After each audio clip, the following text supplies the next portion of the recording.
Muy buen día, queridos hermanos. Les doy la bienvenida a este su Rincón del Diácono en este domingo 12 de abril, segundo domingo de Pascua o domingo de la Divina Misericordia.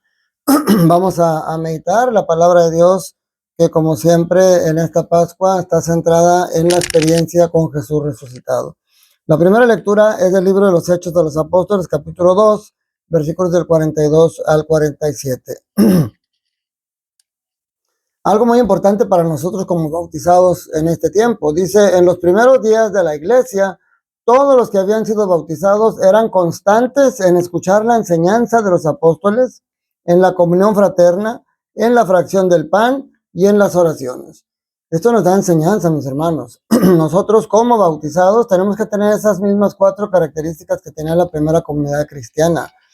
Deberíamos de ser constantes en escuchar las enseñanzas de Jesús a través del Evangelio, también en la comunión fraterna, o sea, en estar al pendiente de las necesidades de nuestros hermanos, en la fracción del pan, o sea, en la asistencia a la Eucaristía y en las oraciones. Debemos de ser personas de oración. Claro, la gente que no era bautizada, la gente que seguía siendo reticente, pues aquí menciona también características de esta gente, llenos de asombro y de temor, porque ellos habían visto a Jesús hacer milagros, pero Jesús ya no estaba y seguían apareciendo milagros a través de los apóstoles. O sea, ya eso era más de alarmarse para ellos.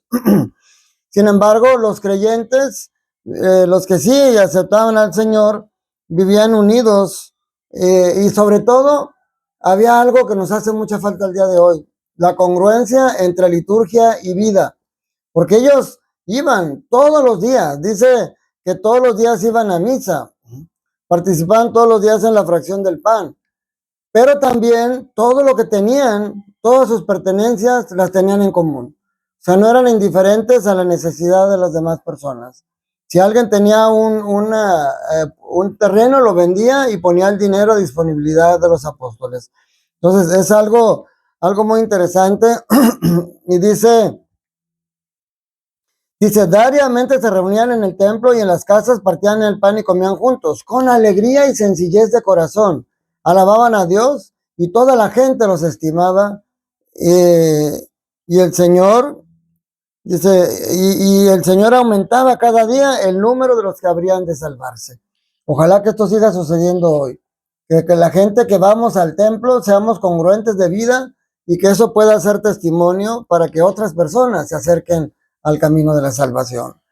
La segunda lectura es de la primera carta de Pedro, capítulo 1, versículos del 3 al 9. Aquí nos habla de las 3 virtudes teologales que deben de estar siempre presentes en nuestra vida: la fe, la esperanza y la caridad. La fe, que en este domingo de la misericordia, fíjese cómo empieza diciendo: bendito sea Dios, Padre de nuestro Señor Jesucristo, por su gran misericordia, porque al resucitar a Jesucristo de entre los muertos, nos concedió renacer a la esperanza de una vida nueva, que no puede corromperse ni marcharse, y que Él nos tiene reservada como herencia del cielo. Y dice, porque ustedes tienen fe en Dios. Se fijan, ahorita habló de esa esperanza, ahora de la fe.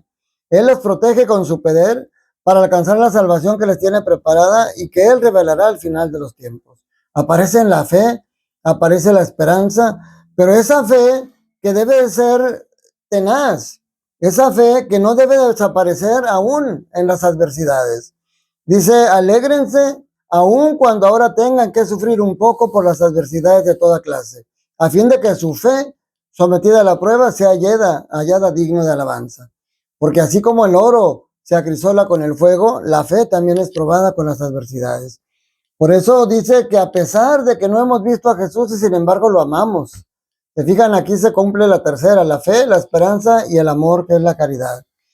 Dice, al creer ahora sin verlo, se llenan de alegría radiante e indescriptible, seguros de alcanzar la salvación de sus almas, que es la meta de la fe.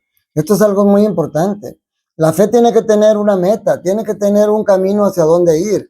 Y esa meta es la salvación, y ese camino es los brazos de Jesús. En el Evangelio de Juan, capítulo 20, versículos del 19 al 31, nos presenta a los apóstoles encerrados por miedo a los judíos. Y ahí en ese contexto, en esa situación de miedo y de angustia, aparece Jesús. Siempre la presencia de Jesús en medio de las incertidumbres. Así como a los discípulos de Maús se les apareció en el camino cuando iban tristes, cansados, desilusionados, así, ahí se les aparece Jesús. Y lo mismo ahora con sus apóstoles. Están temerosos, llenos de angustia por lo que le hicieron a Jesús, y ahí se les aparece Jesús. Y las primeras palabras, la paz esté con ustedes. Por eso así iniciamos todas las misas, así iniciamos todas las reuniones eucarísticas. La paz del Señor Jesucristo esté con ustedes. Y luego algo muy importante, mis hermanos.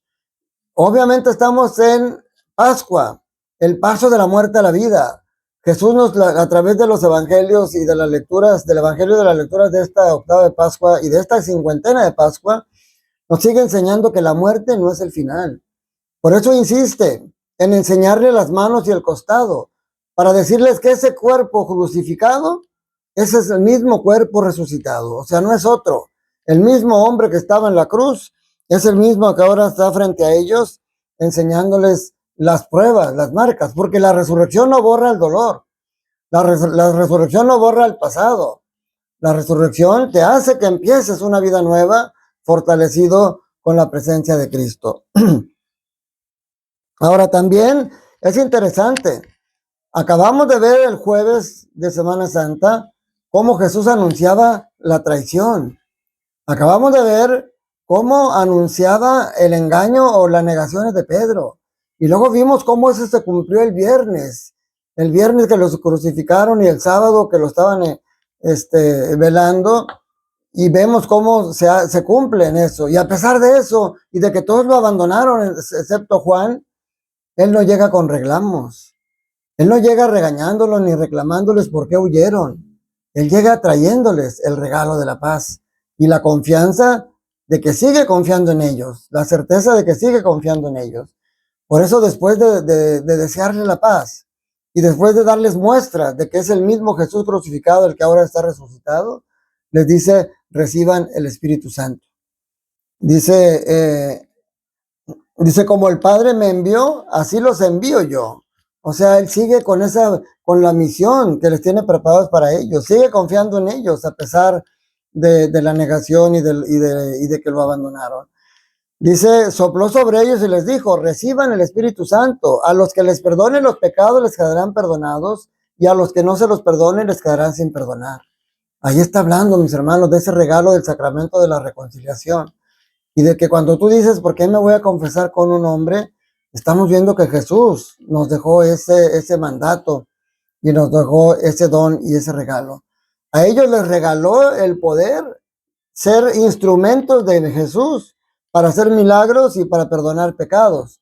Pero ese regalo es extensivo a nosotros, no de que nosotros podamos hacer el sacramento, perdonar pecados a los demás, pero sí de que podemos tener el beneficio de que nuestros pecados sean perdonados por Jesús a través de los apóstoles. Entonces, eso es muy bien interesante. La cosa es que no estaban todos. No estaba Tomás. Ese mismo día, 2 veces les dice la paz esté con ustedes. Cuando él se va y llega Tomás, le empiezan a decir, hemos visto al Señor. Pero él empieza esas dudas.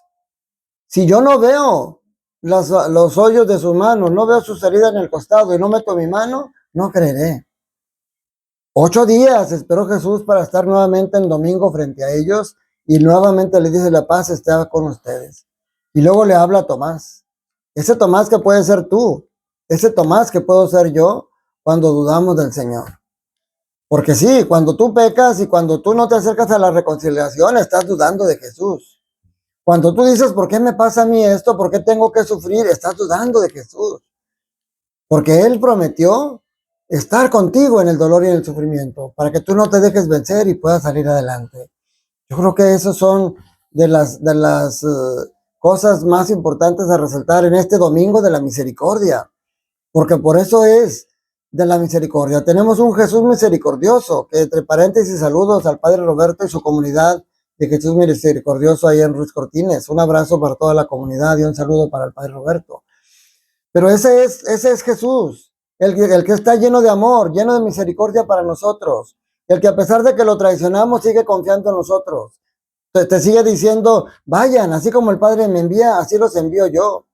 Y ustedes también son enviados como bautizados a predicar la palabra, pero sobre todo con sus acciones, con su comportamiento. Eso es algo súper importante. Entonces hoy, en este domingo, tenemos que tener claro y como Santo Tomás, hacer esa gran profesión de fe. Caer de rodillas ante Él y decirle, Señor mío y Dios mío. Un fuerte abrazo y un saludo para ti y toda tu familia. Cuídate mucho, que estés bien.